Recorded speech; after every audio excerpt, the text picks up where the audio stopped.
Durant l'été 1978 en Argentine, terre de passion, la Squadra Azzurra, l'équipe nationale italienne, a fait vibrer les supporters du monde entier, signant un parcours mémorable lors de la Coupe du Monde sous la houlette du architecte Enzo Berzo. L'Italie abandonnait cette année-là le fameux style défensif du Catenaccio. Elle présentait une génération de joueurs talentueux, adeptes d'un jeu polyvalent, appelé zona mista, zone mixte, une attaque fougueuse, une technique flamboyante tout en conservant une discipline défensive de fer. Malgré une 4e place, seulement cette génération fut considérée comme la plus belle équipe à n'avoir jamais remporté le titre. Le terreau idéal pour la gloire 4 ans plus tard. Mais derrière ces moments de gloire sur le terrain se cachent des hommes au destin singulier. Plus de 40 ans ont passé le temps à laisser des traces cruelles et des gloires tardives sur leur vie.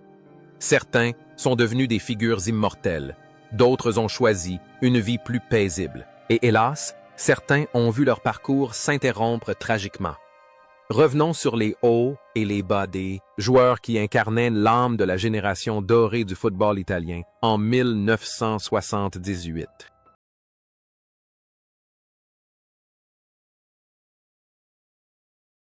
Gaetano Scirea, à 25 ans, était le cœur et le cerveau de la défense italienne.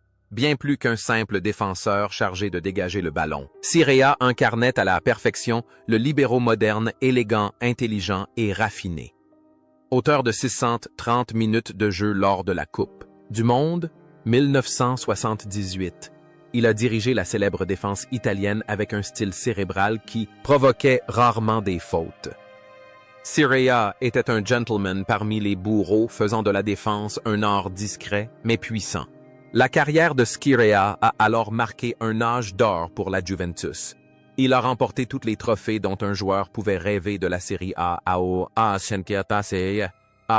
la Coupe d'Europe. Avec l'équipe nationale italienne, il a soulevé la Coupe du Monde 1982, s'imposant comme un de ses piliers indispensables. Après sa retraite en 1988, Scirea a immédiatement rejoint l'équipe première de la Juventus en tant qu'entraîneur, se révélant un grand stratège. Sa vie personnelle était aussi exemplaire que son style de jeu sans scandale. Un mari, fidèle à Mariella, et un père modèle pour Ricardo. Il était un symbole de bienveillance dans un monde du football souvent calculateur. Le lien entre le rôle de Scirea sur le terrain et sa vie en dehors était d'une cohérence absolue. Aussi calme, tolérant et digne de confiance. En dehors des terrains, il était humble et vertueux. Il n'a jamais reçu de carton rouge de toute sa carrière. Un record incroyable pour un défenseur. Scirea incarnait la beauté morale, un artiste perdu dans le monde de la confrontation physique. Cependant, le parcours de cet homme courageux s'acheva par une tragédie des plus douloureuses. Le 3 septembre 1989, lors d'un voyage de repérage pour la Juventus en Pologne, sous une pluie battante, la voiture transportant Gaetano Scirea fut victime d'un tragique accident et prit de feu. Il mourut à 36 ans, le plus bel âge de la vie. La disparition de Scirea fut un choc profond pour le football italien. Il nous quitta alors que sa mission n'était pas encore accomplie, laissant derrière lui un regret immense pour une grande personnalité, un modèle de courage et d'élégance.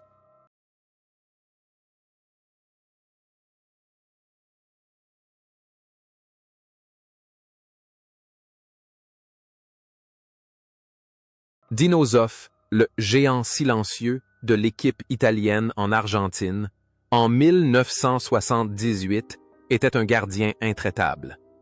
À 36 ans, alors que beaucoup de joueurs songeaient à la retraite. Zoff a disputé les 7 matchs, préservant sa cage inviolée à de nombreuses reprises. Véritable leader. Il était un soutien indéfectible pour ses cadets. Cette année-là, Zoff a fait preuve d'un calme imperturbable, sa grande expérience, lui permettant de neutraliser le danger par des gestes simples mais d'une efficacité redoutable, sans avoir recours à des gestes techniques extravagants. Après le tournoi de 1978, beaucoup pensaient que Zoff avait dépassé son apogée, mais il prouva le contraire grâce à une détermination hors du commun. 4 ans plus tard, à 40 ans, Dino Zoff devint le joueur le plus âgé de l'histoire à soulever le trophée de la Coupe du Monde 1982 en tant que capitaine. Après sa retraite, Zoff continua de se consacrer au football comme entraîneur, menant de la Juventus et l'équipe nationale italienne en finale de l'Euro 2000. Sa vie loin des projecteurs était un modèle de sérieux et de discipline. Il menait une vie privée à l'abri du tumulte médiatique fidèle, à la philosophie Don Frioulan agir plus que parler, travailler dur et être honnête. Ce qui caractérise Zoff sur le terrain et Zoff en dehors ceste, sa solidité à toute épreuve. Sur le terrain, il est un roc infranchissable en dehors. Ceste, un homme de famille, un mari, un père et un grand-père, respecté. Le silence de Zoff n'est pas vain, mais révèle la sagesse d'un homme qui a tout vécu, toujours attentif au changement. Il est un symbole de longévité et de fidélité. Aujourd'hui, à plus de 80 ans, Dino Zoff coule des jours paisibles. Bien que sa santé ne soit plus ce qu'elle était et qu'il ait connu de sérieux problèmes de santé, celui qui fut autrefois surnommé l'homme araignée conserve toute sa lucidité. Il apparaît occasionnellement dans les médias n'hésitant pas à formuler des remarques incisives. Figure respectée et admirée de tout. Le monde du football italien, son parcours, est un véritable exemple de persévérance face au temps.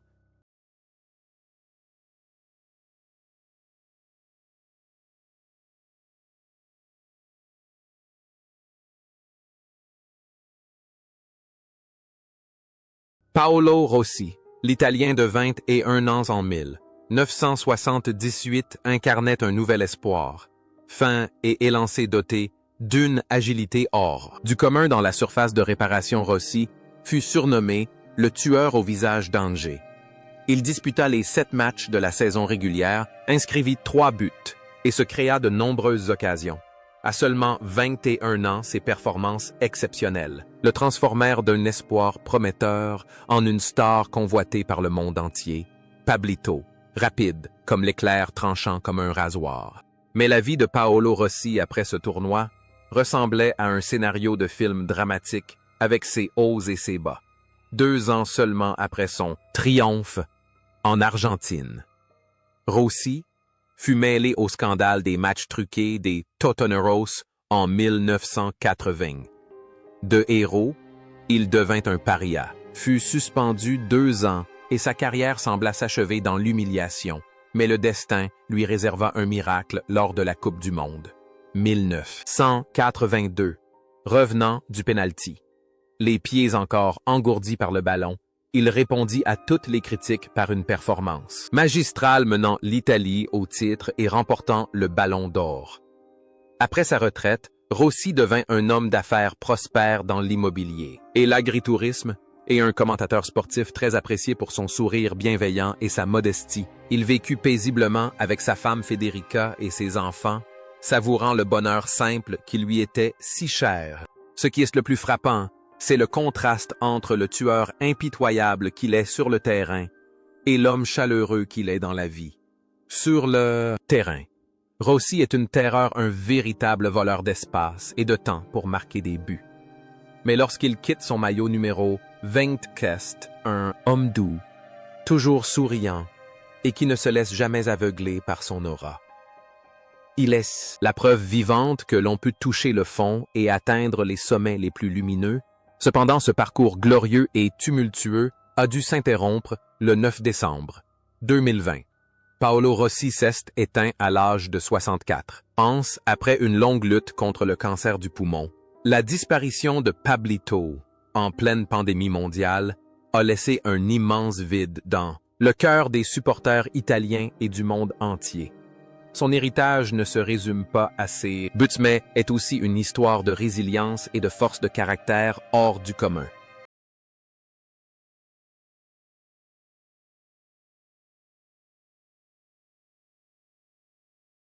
Claudio Gentile, âgé de 24 ans, en 1978, était un véritable roc sur l'aile et en défense centrale. Si Scirea était la finesse, Gentile était l'acier. Célèbre pour son style de jeu agaçant et agressif, et sa volonté de tout faire pour stopper l'adversaire. Gentile a disputé l'intégralité des 630 minutes du tournoi, devenant un véritable cauchemar pour les attaquants grâce à sa ténacité et son tempérament de feu. Il n'hésitait pas à s'engager dans les duels, incarnant à la perfection l'esprit combatif des Italiens.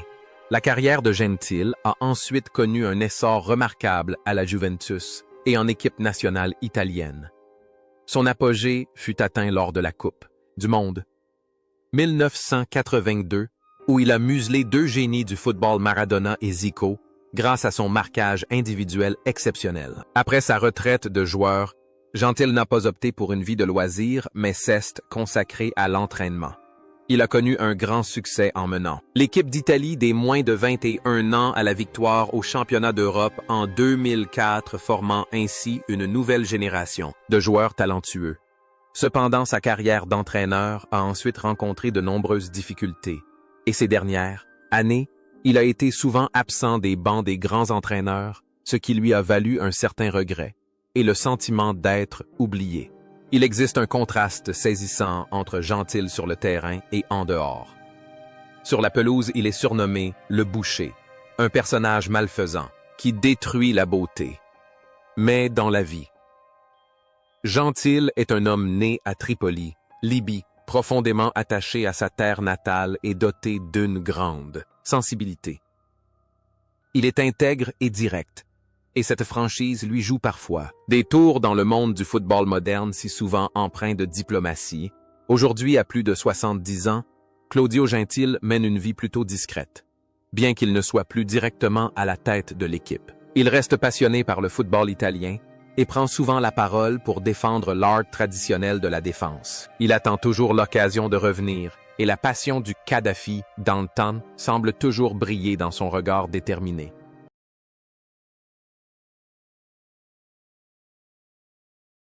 Mauro Bellugi, âgé de 28 ans lors de la Coupe du Monde 1978, fut un pilier de la défense italienne, disputant 5 matchs et 320 minutes de jeu.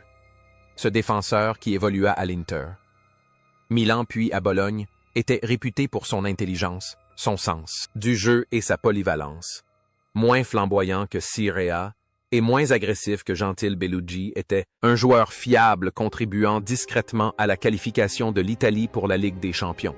Après le tournoi, la carrière de Bellugi se poursuivit en Serie A, mais il ne retrouva pas la gloire de la Coupe du Monde 1982, contrairement à ses coéquipiers. Il prit sa retraite et devint un commentateur sportif incisif et plein d'humour. Il mena une vie riche et passionnante, toujours optimiste et aimant la vie. Bellugi savait profiter de la vie en dehors des terrains et il savait aussi faire rire son entourage. Cependant, le destin lui a infligé un coup cruel dans les dernières années de sa vie. Fin 2020, il a contracté la COVID-19 et des complications ont nécessité l'amputation de ses 2 jambes. Mais même dans cette ultime tragédie, l'optimisme de ce vétéran de 1978 brillait encore. Il avait un jour plaisanté avec amertume mais énergie. Ils m'ont pris mes jambes, mais je me servirai de prothèses pour courir plus vite. L'esprit de Bellugi a touché toute l'Italie. Cependant, le corps ne pouvait pas résister éternellement. En février 2021, quelques mois seulement après avoir perdu ses jambes, Mauro Bellugi s'est éteint à l'âge de 77 ans.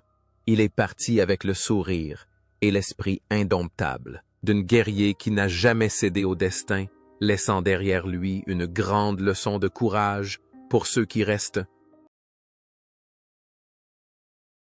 Roberto Bettega, âgé de 27 ans en 1978, était la star incontestée de la attaque italienne, évoluant aux côtés de Paolo Rossi. Surnommé Bobby Goal ou Plume Blanche, en raison de ses cheveux grisonnants. Prématurément, il n'en demeurait pas moins un attaquant complet excellent dans les airs techniquement doué et polyvalent devant le but. Auteur de 2 buts. Lors du tournoi, Bettega était un fer de lance redoutable, mettant constamment à mal la défense adverse. À cette époque, il était au sommet de sa forme et considéré comme l'un des meilleurs attaquants au monde. La carrière de Bettega est marquée par un immense talent mais aussi par la malchance en équipe nationale. Pilier de la Juventus pendant de nombreuses années, il a remporté de nombreux scudettos. Cependant, le destin s'est acharné sur lui, une grave blessure au genou, en 1900. Covington l'a privé de la Coupe du Monde, 1982, tandis que ses coéquipiers soulevaient le trophée en Espagne. Bettega a dû rester chez lui et regarder la victoire à la télévision. Ce fut le plus grand crève-cœur de sa carrière. Après sa retraite de joueur, Bettega est devenu dirigeant occupant le poste de vice-président de la Juventus durant la période du Triumvirat. Avec Moggi et Giraudo Son, parcours au sein du club a été semé d'embûches, notamment son implication dans le scandale du Calciopoli, dont il a finalement été acquitté. Bettega dégageait une grâce aristocratique sur et en dehors du terrain. Son intelligence et son élégance reflétaient ses origines turinoises réservées. Il dévoilait rarement des détails de sa vie privée, mais il exerçait toujours l'autorité d'un leader. Aujourd'hui, à plus de 70 ans, Roberto Bettega a pris sa retraite, se retirant définitivement du football de haut niveau. Il coule des jours, paisibles en famille, portant en lui les souvenirs d'une carrière glorieuse, mais aussi teintée de regrets. Il est la preuve que parfois même les plus grands talents doivent s'incliner devant l'ironie du sort.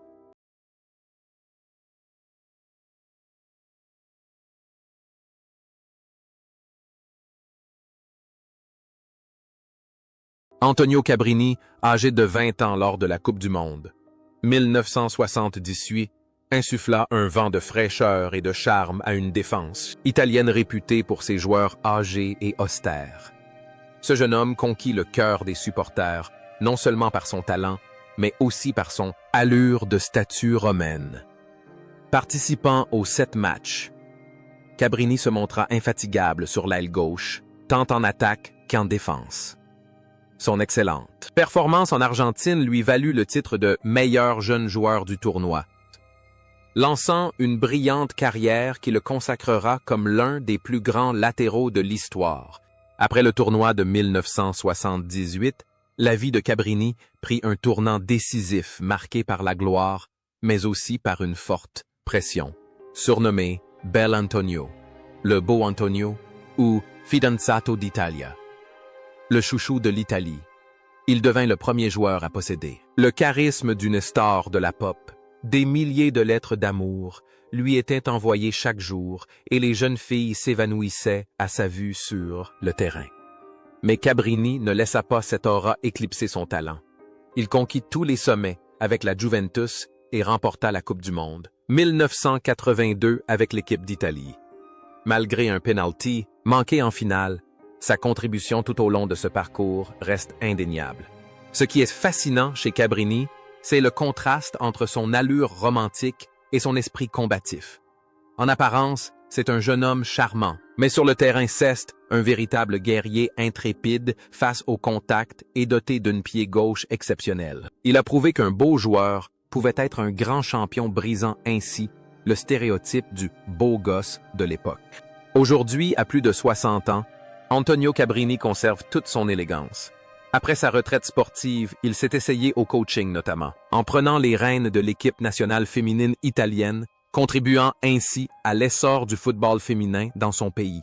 Il a également participé à des émissions de télé-réalité, écrit des livres et été un commentateur sportif de renom. Cabrini mène désormais une vie épanouie, demeurant un symbole de beauté et de talent intemporel.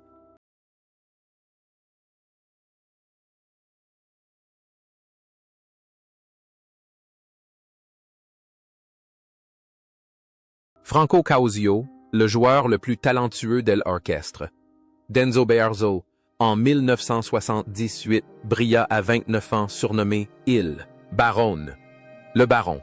Il apporta élégance, souplesse et une touche sud-américaine au jeu italien, participant aux 7 matchs. Causio devint une source d'inspiration sur l'aile droite. Avec sa chevelure flottante et sa moustache caractéristique, Causio se déplaçait avec une grâce presque dansante, tandis que ses centres et ses dribbles semaient de la panique dans toutes les défenses du tournoi. La carrière de Causio est indissociable de l'âge d'or de la Juventus, où il remporta 6 scudetti, après la Coupe du Monde 1978. Il conserva son meilleur niveau et fit partie de l'équipe victorieuse de la Coupe du Monde 1982, bien qu'il ait principalement joué comme remplaçant stratégique lors de ce tournoi. Son entrée en jeu dans les dernières minutes de la finale, alors que le sort du match était déjà scellé, fut un bel hommage du sélectionneur Bearzot à Monsieur Baron. Après son départ de la Juventus, il continua à jouer régulièrement pour l'Udinese et Lecce jusqu'à l'âge de 39 ans, date à laquelle il prit sa retraite. La vie de Cosio reflétait son style de jeu digne et gentleman.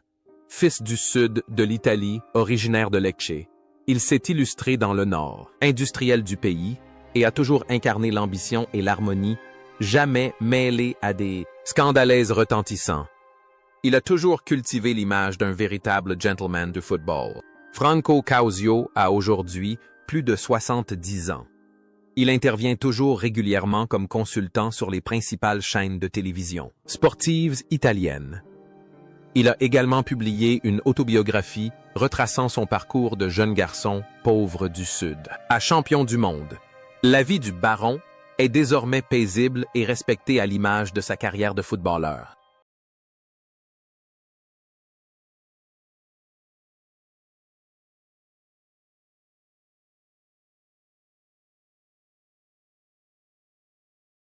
Marco Tardelli, âgé de 23 ans lors de la Coupe du Monde 1978, était le poumon et la flamme inépuisable de l'équipe, si Causio était un artiste.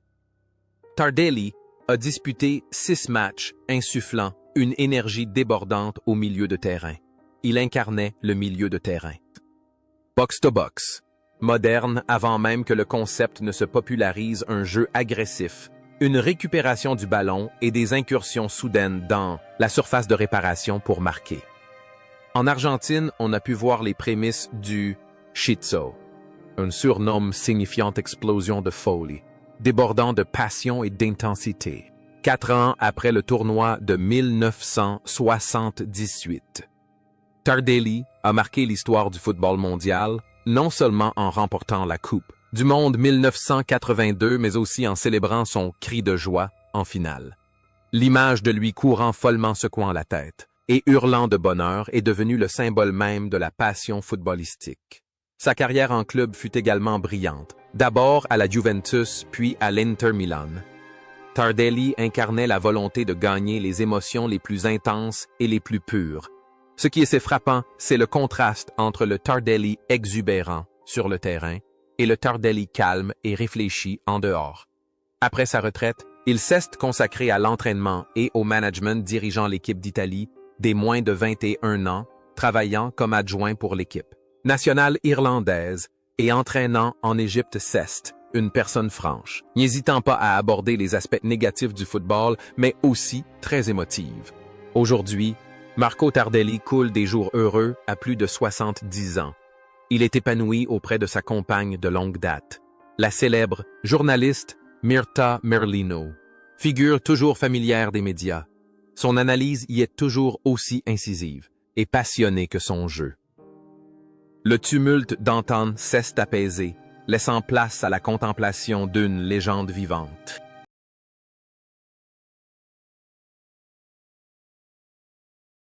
Giancarlo Antonioni, un Florentin de 24 ans ceste, vu attribuer le prestigieux numéro 10 lors de la Coupe du Monde 1978. Meneur de jeu par excellence flamboyant, doté d'une vision tactique remarquable et de passes d'une précision chirurgicale. Il a été titulaire lors de 5 matchs et est devenu le point d'appui de toutes les attaques.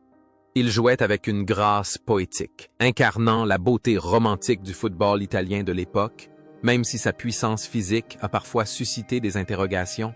La vie d'Antonioni est une triste et belle chanson. D'amour, une ode à la loyauté et à l'ironie du sort. Il a consacré ses plus belles années à la Fiorentina, refusant toutes les offres alléchantes des grands clubs du Nord et se contentant de peu de titres pour être surnommé le Prince de Florence. La plus grande tragédie de sa carrière de joueur survint en 1996, lorsqu'il subit une fracture du crâne suite à un terrible choc avec le gardien du Genoa. Son cœur s'arrêta de battre quelques secondes sur le terrain. Il revint miraculeusement pour la Coupe du Monde 1982, joua un match exceptionnel mais se blessa en demi-finale et dut assister, impuissant à la finale disputée par ses coéquipiers. Il fut champion du monde, mais un champion marqué par une tristesse inachevée. Le lien qui unit Antonioni à la vie est le sacrifice. Sur le terrain, il met son ego de côté pour offrir des occasions à ses coéquipiers et en dehors, il sacrifie sa réputation personnelle pour rester fidèle au maillot violet de la Fiorentina. Il est un symbole d'amour pur, une qualité de plus en plus rare dans le monde mercantile du football. Aujourd'hui, Antonioni vit toujours à Florence, où il est vénéré comme un saint vivant. Il a occupé divers postes au sein des conseils d'administration de la Fiorentina et de la Fédération italienne de football. À près de 70 ans, il conserve l'élégance et la dignité de ce garçon du football, qui garde la tête haute. S'il ne possède pas l'impressionnante collection de médailles de ses coéquipiers, de la Juventus ou du Milan AC, il possède quelque chose de plus précieux, l'amour indéfectible de toute une ville.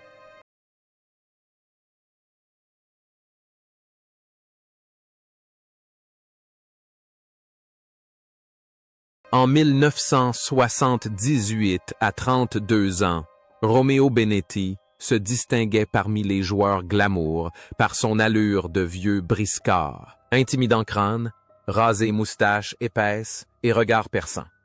Benetti ressemblait davantage à un méchant de western qu'à un footballeur. Il a disputé 6 matchs occupant le poste de libéraux devant de la défense. Son style de jeu était extrêmement agressif. Il n'hésitait pas à engager le choc et était prêt à user de ruses pour déstabiliser l'adversaire. Il était un véritable Panzer, une force de la nature, la terreur de tous les clubs classés numéro 10 à cette époque. Après le tournoi de 1978, Benetti entama progressivement une autre étape de sa carrière et rejoignit l'AS Roma avant de prendre sa retraite. Pourtant, derrière son apparence rude et son style de jeu rugueux, se cachait une toute autre âme. Peu de gens savent que dans la vie, Benetti était un grand amoureux des animaux. Après avoir raccroché ses crampons, il ne se lança pas dans une carrière d'entraîneur de haut niveau, mais se retira à la campagne pour mener une vie paisible, élevant des canaris et dressant des chiens d'assistance. Il trouva la sérénité au contact de la nature loin des projecteurs. Les contrastes de Benetti illustrent parfaitement l'adage « Il ne faut pas juger un livre à sa couverture ». Redoutable sur le terrain, il se révèle, une fois le coup de sifflet final retentit, un homme doux, posé et philosophe. Il considère le football comme un métier exigeant une rigueur implacable tandis que la vie est faite pour être vécue avec amour. Aujourd'hui, à la fin de sa vie, Romeo Benetti mène une existence paisible et sereine. Rarement présent dans les médias, il se contente de sa vie. Simple figure atypique mais incontournable du football italien d'antan, il est un héros discret qui accepte de jouer les méchants pour laisser briller ses coéquipiers.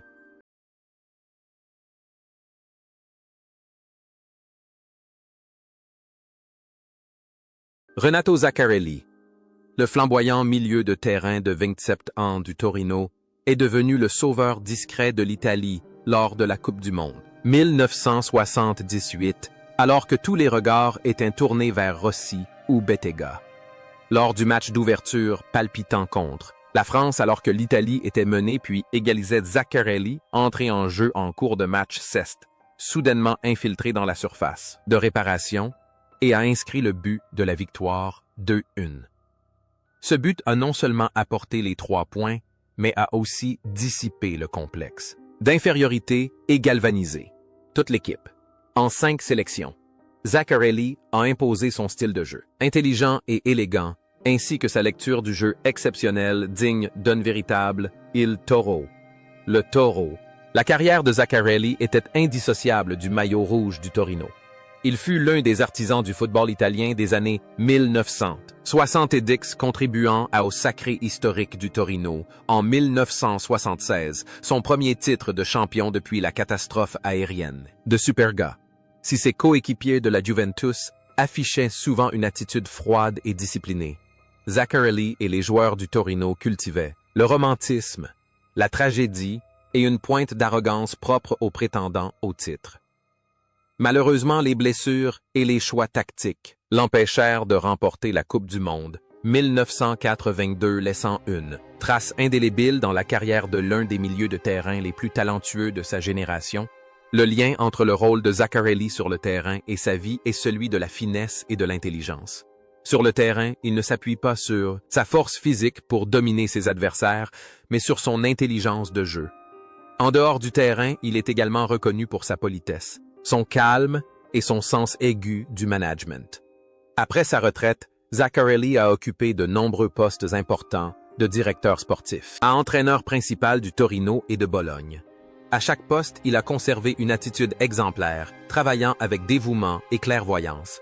Aujourd'hui, à plus de 70 ans, Renato Zaccarelli mène une vie paisible et reste profondément attaché au football commentateur prestigieux sur Sky Sport. Italia, son analyse calme et perspicace est toujours appréciée du public. Véritable encyclopédie vivante de la tactique, il est un témoin privilégié de l'âge d'or de la Série A. Moins exubérant que nombre de ses contemporains, son nom est systématiquement cité avec respect dès qu'on évoque la victoire contre la France en 1978 ou la période glorieuse du Torino. Il est la preuve vivante qu'un éclair de génie, au bon moment, suffit parfois à marquer l'histoire,